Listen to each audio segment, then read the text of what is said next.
Halo, selamat sore pemirsa. Berjumpa kembali dalam program TVR 17 bersama saya Dadi Ramadan. Tepat pukul 17 waktu Indonesia Barat, kami hadirkan kepada Anda sejumlah informasi paling baru dan menarik seputar kinerja dan kegiatan DPR RI yang telah disajikan oleh redaksi TVR Parlemen. Dan pemirsa TVR Parlemen, inilah TVR 17 selengkapnya.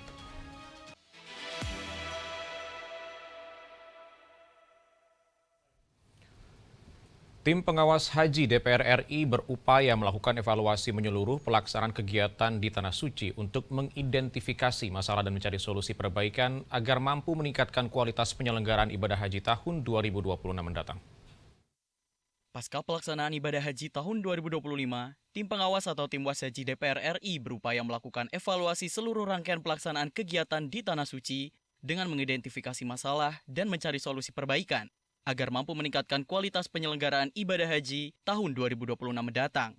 Wakil Ketua DPR RI yang merupakan Ketua Tim Was Haji DPR RI 2025, Cucun Ahmad Samsurijal mengungkapkan, mulai dari pemberangkatan jamaah hingga fasilitas layanan masih kurang memadai, khususnya di Armusna, Arafah, Musdalifah, dan Mina. Menurutnya, upaya perbaikan layanan harus mengutamakan aspek keselamatan dan kenyamanan. Ketika pemberangkatan ada visa yang masih keterlambatan, di hari keberangkatan sehingga dia ada penundaan seperti kemarin terjadi beberapa di NTB di mana kemudian juga proses keterlambatan pesawat. Nah, ini kan menjadi catatan nanti. Ya jangan sampai ini kan setiap tahun ya ada delay, kemudian juga ada harusnya di catatan kontrak itu setiap maskapai menyediakan cadangan pesawat di setiap embarkasi. Ada usulan jangan sampai Timwas dibentuk udah mau berangkat. Ya, apakah dimulai dulu dari representasi Komisi 8? Karena kita harus melihat, termasuk tim monepnya juga, ya tim monitoring evaluasi yang ada di Kementerian Agama itu sudah ada sinergi. Nanti Badan Penyelenggara Ibadah Haji kan punya pengawas internal, bersama-sama dengan DPR mengawasi. Cucun menegaskan, catatan evaluasi haji menjadi masukan ke depannya dalam memilih multisyarikah yang bermutu dan amanah agar pelaksanaan haji dapat berjalan lancar dan aman. Bani, TVR Parlemen melaporkan. Untuk mengurangi angka putus sekolah dari jenjang pendidikan SD hingga SMA, pemerintah berupaya mendorong lahirnya program sekolah rakyat sebagai solusi pendidikan berasrama bagi anak-anak yang berasal dari keluarga miskin.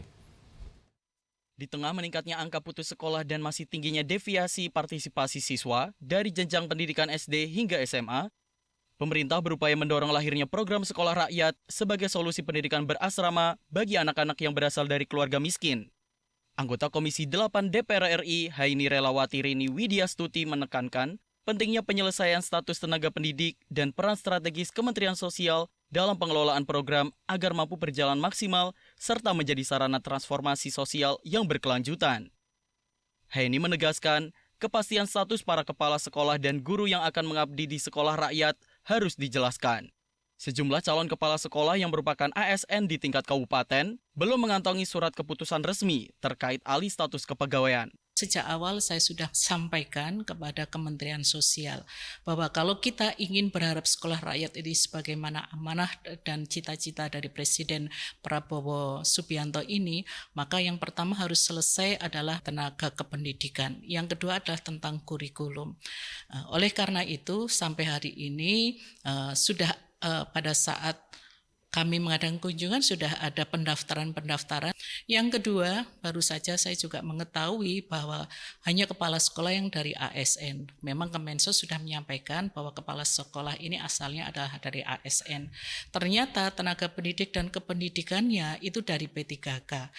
Dari sisi kurikulum, Haini menjelaskan sekolah rakyat memiliki potensi unggul karena menggabungkan sains, teknologi, dan pembentukan karakter, memperkuat mental dan daya tahan generasi muda. Dari Kabupaten Bekasi, Tegar Aziz, TVR Parlemen melaporkan.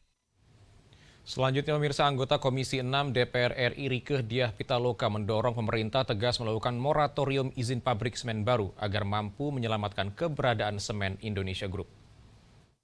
Semen Indonesia Group menjadi salah satu aspek penting dalam memenuhi kebutuhan strategis proyek strategis nasional seperti Ibu Kota Nusantara, Jalan Tol Trans Sumatera, kawasan industri, serta pembangunan infrastruktur lainnya.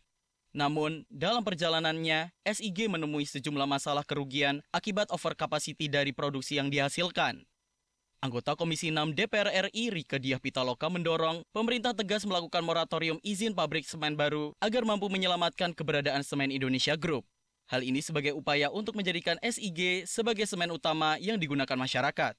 Kualitas SIG sebagai pencetus semen Go Green yang ramah lingkungan dengan memiliki ciri khasnya brand dari daerah penghasil semen akan berdampak baik bagi penurunan emisi karbon, efisiensi biaya, dan terciptanya konstruksi yang berkelanjutan. Dan semen itu menjadi kebutuhan strategis termasuk upaya keterlibatan Semen Indonesia Group di dalam 3 proyek strategis nasional. Di dalam diskusi berkembang terhadap persoalan lain, bagaimana kita memberikan dukungan terhadap Semen Indonesia Group yang juga sedang mengalami masa-masa cukup sulit dengan adanya overkapasitas dari semen produksi nasional kita begitu, sehingga dibutuhkan regulasi. Salah satu yang penting adalah regulasinya sudah ada tapi harus lebih tegas lagi, yaitu penghentian atau moratorium pemberian izin terhadap pabrik semen baru oleh pemerintah pusat dan juga pemerintah daerah. Jangan pemerintah pusatnya menghentikan tapi pemerintah daerah memberi ruang. Lebih lanjut, Rieke meminta agar SIG dapat meningkatkan brand awareness dengan mencantumkan nama SIG dalam setiap produk semen. Dari Batam, Kepulauan Riau, Rodiah, TVR Parlemen melaporkan. Di tengah gempuran era digital dan derasnya arus informasi, kemampuan literasi masyarakat menjadi tameng utama dalam membangun bangsa yang cerdas, kritis, dan berdaya saing. Namun di balik angka statistik literasi tersembunyi wajah-wajah harapan yang nyaris padam, bukan karena tak mau belajar, tapi karena tak diberi ruang untuk tumbuh. Lalu bagaimana tanggapan DPR RI dalam menghadapi persoalan ini? Informasi selengkapnya akan kami hadirkan sesaat lagi. Tetaplah bersama kami di TVR 17.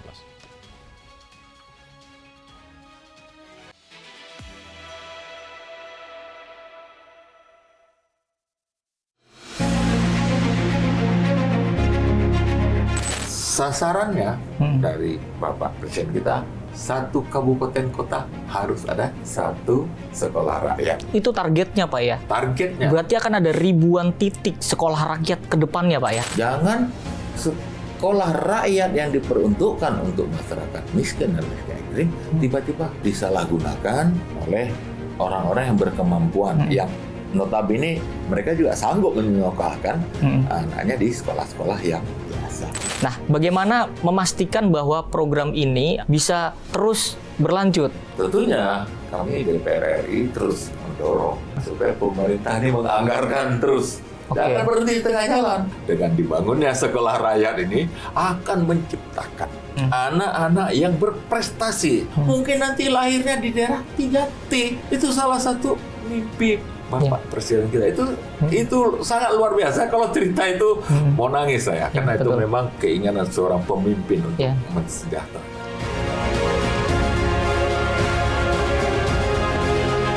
Hanya di TVR Parlemen.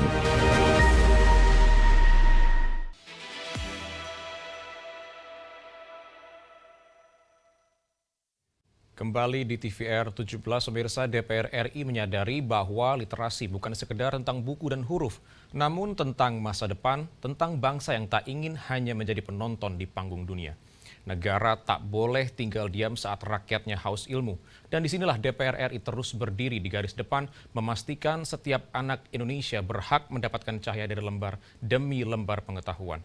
DPR RI mendorong hadirnya perpustakaan yang bukan sekedar bangunan kosong, memperjuangkan pustakawan yang bukan sekedar penjaga buku, namun penjaga peradaban. Dan tanpa berlama-lama lagi, mari kita saksikan liputan mendalam yang telah dikemas oleh tim redaksi TVR Parlemen dalam segmen editorial Parlemen. Berikut ini.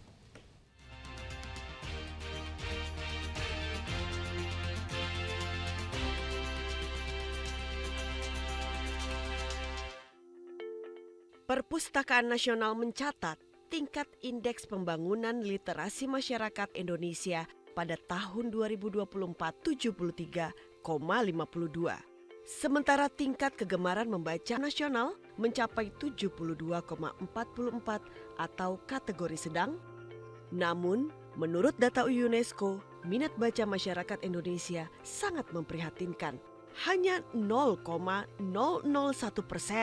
Artinya, dari 1.000 orang Indonesia, hanya 1 orang yang rajin membaca. Padahal dari segi penilaian infrastruktur untuk mendukung membaca, peringkat Indonesia berada di atas negara-negara Eropa. Dengan anggaran yang terbatas, Komisi 10 DPR RI meragukan Perpusnas bisa membangun perpustakaan berkualitas di seluruh wilayah Indonesia. Perpustakaan yang bagus dan berkualitas, salah satunya seperti yang ada di Yogyakarta, bisa terwujud jika setiap pemerintah daerah bersama DPRD memiliki komitmen kuat mengalokasikan anggaran dalam APBD. Perpustakaan yang ideal memang bukan sekedar bangunan yang luas dan punya koleksi buku yang banyak, tetapi bagaimana perpustakaan menjadi ruang belajar yang nyaman dan mampu menumbuhkan minat baca masyarakat. Pemerintah daerah dan DPRD harus memiliki semangat dan pemahaman yang sama kalau pengembangan perpustakaan bukanlah beban, tetapi sebagai investasi jangka panjang dalam menciptakan masyarakat berpengetahuan. Tapi tempatnya nyaman, bisa untuk belajar, bisa benar-benar untuk membaca, untuk peningkatan minat baca anak-anak dan sampai orang tua. Bahkan ibu-ibu pun sering hadir ke perpustakaan karena di sana ada kupas tuntas ketika ada satu buku dikeluarkan, begitu kan, itu dan di kemudian ada kupas tuntas termasuk dipraktekkan. Peningkatan literasi secara nasional maupun tingkat daerah terus disuarakan Komisi 10 DPR RI. Peningkatan literasi dan menumbuhkan minat baca masyarakat tidak sekedar penyediaan fasilitas, melainkan juga didukung tenaga pustakawan yang mumpuni. Keberadaan relawan dilengkapi motor dan mobil perpustakaan seperti yang berjalan di wilayah Aceh memang bagus.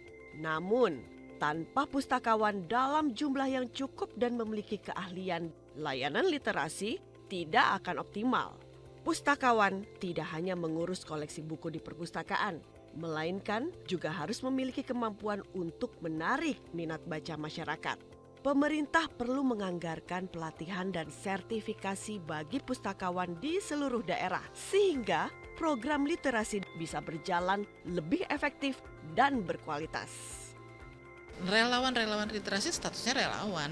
Jadi bukan negara belum turun ke situ. Nah, negara justru harus turun ketika kemudian kita bisa memberikan itu tadi ke sertifikasi bagi pelatihan bagi para pustakawan itu. Selama ini banyak komunitas di masyarakat yang konsen dan aktif bergerak untuk membangun kesadaran dan gemar membaca di kalangan masyarakat. Pemerintah memang sudah menunjukkan dukungan pada komunitas-komunitas tersebut, salah satunya membolehkan penggunaan dana desa untuk mendirikan perpustakaan desa. Sayangnya pemberdayaan para komunitas baca yang tumbuh di masyarakat diurus kementerian dan lembaga yang berbeda-beda. Berbagai kebijakan pemerintah dan infrastruktur perpustakaan yang disediakan tidak akan berfungsi optimal jika sinergi di tingkat pemerintah pusat tidak terkonsentrasi dengan baik dalam upaya menumbuhkan minat baca dan meningkatkan literasi masyarakat. TBM itu izinnya di Kemendikdasmen, tetapi kemudian yang merawat mereka itu Perpustakaan Nasional. Dan kemudian sekarang ada tambahan dari Kemendes, itu pun sentuhan sedikit sekali. Oleh karenanya bagaimana supaya ini menjadi konsentrasi kita bersama, Kementerian Desa, Perpustakaan Nasional, Kemendikdasmen, Kemendikti bersama-sama ada bab yang didiskusikan berulang dan sinergi satu dengan yang lain, mungkin dikoordinasikan oleh Kementerian Koordinator ya.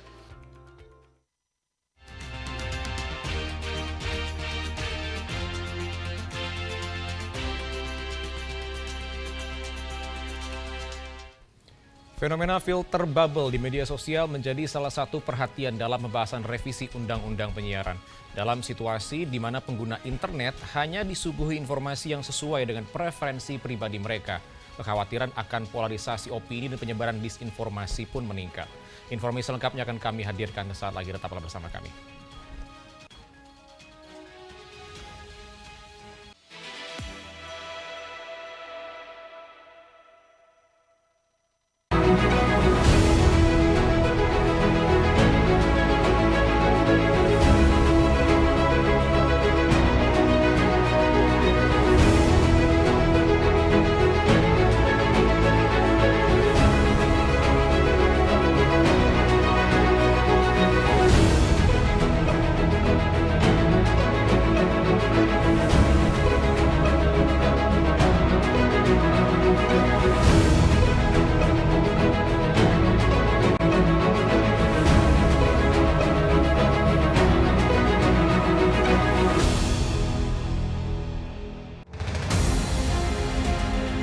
Hakikat demokrasi adalah memberi jalan bagi memberikan rakyatnya hidup sejahtera dalam harkat dan martabat.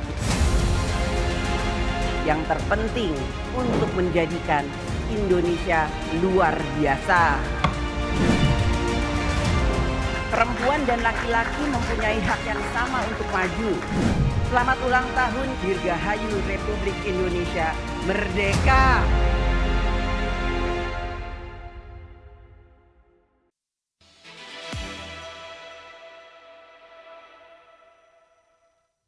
Masih bersama kami di TVR 17, pemirsa. Rancangan Undang-Undang Penyiaran yang tengah digodok DPR RI kini mulai menyinggung urgensi pengawasan konten digital, termasuk bagaimana algoritma platform daring membentuk echo chamber yang bisa berdampak pada kualitas demokrasi dan keberagaman informasi di masyarakat. Untuk selengkapnya berikut laporan rekan kami Nazia Sudirja dari Gedung DPR RI Senayan, Jakarta.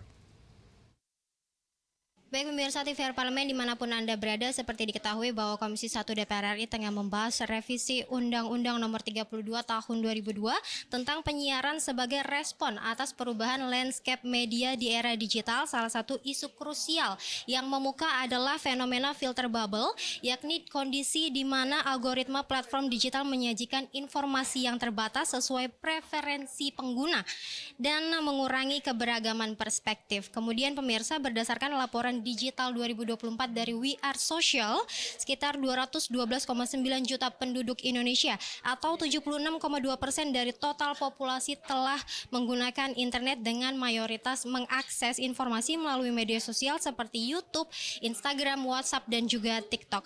Lantas kondisi ini mendorong perlunya pengawasan terhadap konten digital, mengingat penyebaran informasi yang masif dan tak jarang mengandung hoax, ujaran kebencian maupun disinformasi ini masih banyak terjadi. Meskipun revisi Undang-Undang Penyiaran diharapkan dapat menghadirkan regulasi yang adaptif tanpa membatasi kebebasan berekspresi masyarakat di media sosial.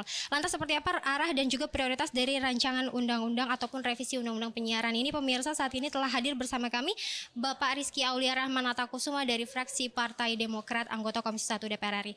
Baik Pak, terkait dengan urgensi revisi Undang-Undang Penyiaran ini, menurut Bapak seperti apa?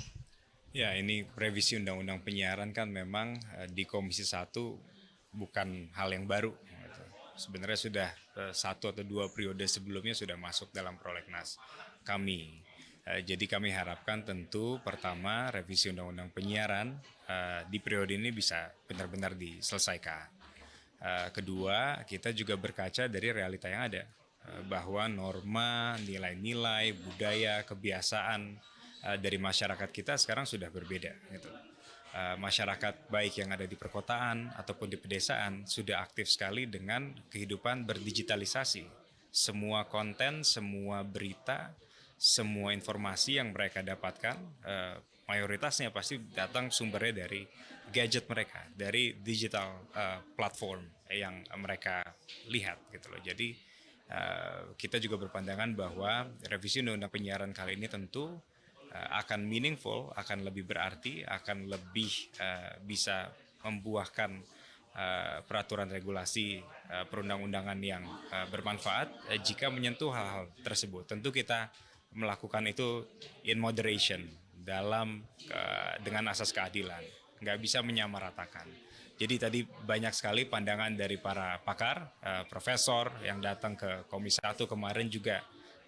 Platform-platform digital, penyelenggara sistem elektronik kita sudah datang ke Komisi 1 menyampaikan aspirasinya. Jadi tugas Komisi 1 sekarang adalah mengumpulkan untuk bisa menindaklanjuti aspirasi-aspirasi dari seluruh stakeholder terkait dalam penyusunan revisi Undang-Undang Penyiaran ini.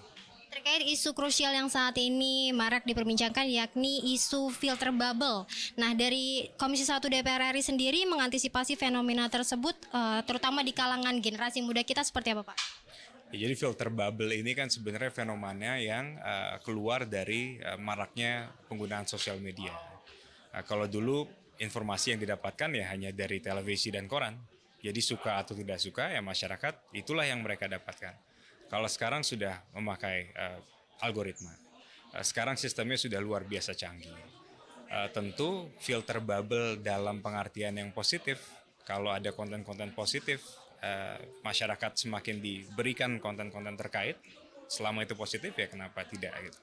Tapi faktanya di lapangan memang banyak sekali masyarakat kita, generasi muda kita yang berpotensi terinfiltrasi secara negatif pandangannya, kegiatan sehari-harinya, kebiasaannya dengan konten-konten yang negatif, konten-konten yang berbau sara. Itu sebenarnya sudah diatur dalam Undang-Undang ITE. Tapi apakah ada unsur yang belum kita sentuh di aspek penyiarannya? Ini yang kita lagi sama-sama telaah gitu loh. Jadi Undang-Undang penyiaran ya ke depan mudah-mudahan juga bisa menyentuh aspek tersebut, tentu dengan asas kehati-hatian, keadilan dan juga mempertimbangkan pandangan dari seluruh sektor. Jadi bubble tersebut kalau misalnya masyarakatnya juga teredukasi dengan baik, mempunyai SDM yang bagus, mempunyai kesadaran filter mandiri yang baik, nah itu sebenarnya tidak masalah. Nah kita dari aspek regulasinya tentu kita pertimbangkan dari semuanya. Bapak, mekanisme pengawasan yang ideal untuk memfilter konten-konten negatif tersebut seperti apa Pak? Pertama dari si masyarakatnya dulu. Itu SDM-nya kita harus bangun. Sosialisasi dari Komdigi, mitra kami, dari DPR, seluruh masyarakat di daerah, di pusat harus bisa meningkatkan daya nalar dan daya literasi digitalnya. Itu pertama. Kedua, dari si platform-platform digital itu juga harus bisa saklek. Peraturannya seperti apa? Content moderation di mereka. Terus pengawasan yang dilakukan oleh pemerintah juga harus baik. Siapa yang mengawasi? Apakah Komdigi?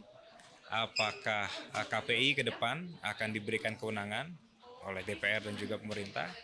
Apakah itu ada unsur lain atau lembaga lain? Ini yang kita lagi pertimbangkan sama-sama. Yang pasti sebagus apapun peraturannya, kalau nggak diawaki dengan peraturan turunan dan juga instrumen pemerintahan yang jelas, artinya SDM dari lembaga kementeriannya juga tidak diperkuat, itu tidak akan positif atau tidak akan efektif.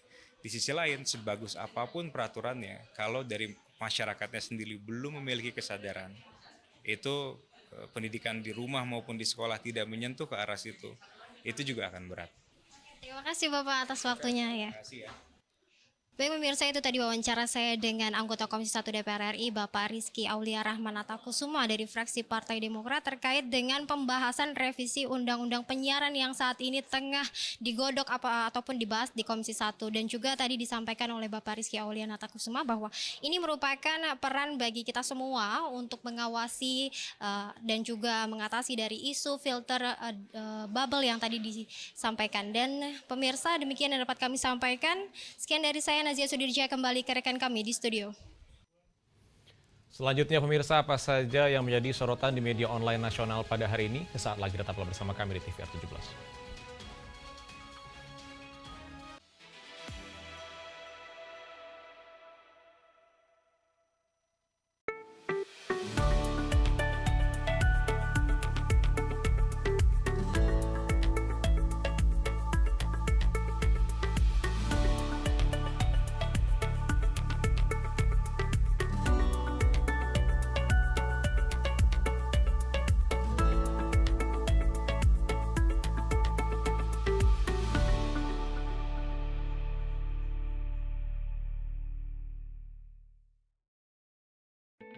Selamat datang di Biro Pemberitaan Parlemen.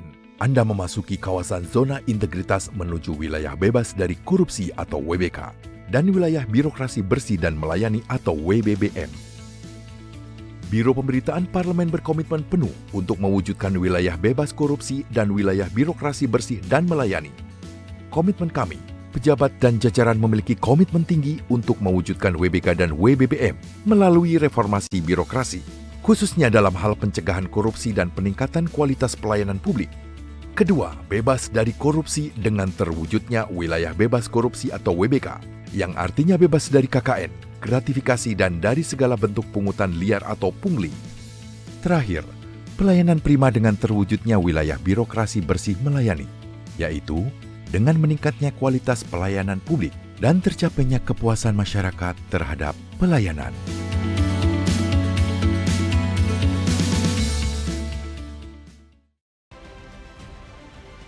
Hadir sebagai satu-satunya kanal siaran resmi yang menyajikan sidang tahunan MPR RI dan sidang bersama DPR dan DPD RI, serta rapat paripurna DPR RI penyampaian RUU APBN 2026 secara live. Langsung dari Gedung Nusantara DPR RI.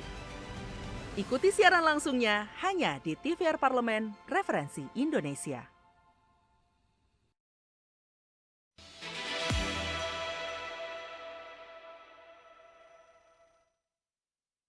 Terima kasih Anda masih bersama kami di TVR 17 pemirsa. Kali ini kita masuk ke segmen media online nasional dan mari kita simak isu apa saja yang menjadi sorotan media serta tanggapan dari sejumlah anggota dewan. Bersama rekan kami Rini Reski.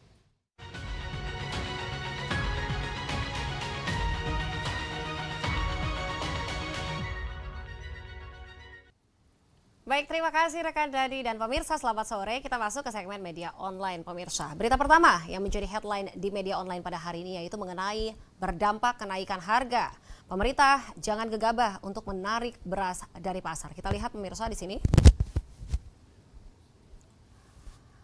Baik, di sini pernyataan dari anggota Komisi 4 DPR RI yaitu Riono mewanti-wanti pemerintah agar tidak gegabah menarik menarik beras dari pasar. Terkait polemik beras oplosan yang dapat memicu kekosongan pasokan dan juga menaikkan harga beras di tingkat konsumen.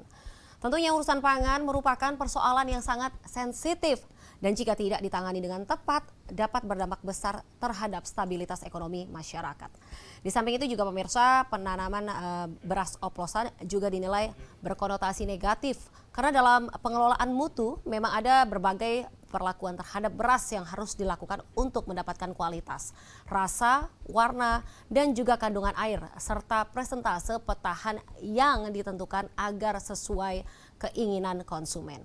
Baik kondisi harga beras di lapangan juga masih tergolong tinggi dibanding dengan langkah penarikan beras dari pasaran akan lebih baik jika dilakukan penurunan harga dan juga diinformasikan secara terbuka kepada masyarakat. Kita beralih ke berita selanjutnya yang juga menjadi headline di media online pada hari ini pemirsa, yaitu jangan hilangkan kesakralan Hari Ulang Tahun Republik Indonesia karena polemik bendera One Piece. Kita lihat kembali di layar kaca. Di sini anggota Komisi 3 DPR RI yaitu Abdullah meminta semua pihak mengedepankan paradigma konstruktif dalam menyikapi polemik pengibaran bendera merah putih dan juga bendera bertema One Piece menjelang peringatan Hari Ulang Tahun ke-80 Republik Indonesia. Tentunya bendera merah putih tetap harus dijunjung tertinggi sebagaimana diatur dalam Undang-Undang Nomor 24 Tahun 2009 tentang bendera, bahasa dan juga lambang negara serta lagu kebangsaan. Sebagaimana diketahui pemirsa, fenomena pengibaran bendera One Piece khususnya oleh para sopir truk dan juga komunitas penggemar anime marak menjelang perayaan Hari Ulang Tahun Republik Indonesia yang dinilai sebagian kalangan sebagai simbol kebebasan, perlawanan terhadap ketidakadilan dan juga solidaritas. Terkait hal ini tentunya semua pihak diminta menahan diri dan juga membuka ruang dialog serta perlu adanya konsolidasi untuk menghindari komunikasi yang tidak produktif demi menjaga kehikmatan perayaan kemerdekaan. Baik, itu tadi headline di media online pada hari ini yang saya sampaikan terkait dengan berdampak kenaikan harga. Tentunya pemerintah jangan gegabah untuk menarik beras dari pasaran serta jangan hilangkan kesakralan Hari Ulang Tahun Republik Indonesia karena polemik bendera One Piece. Sekian dari saya Rini Reski. Kembali ke rekan Dadi. Terima kasih, selamat sore.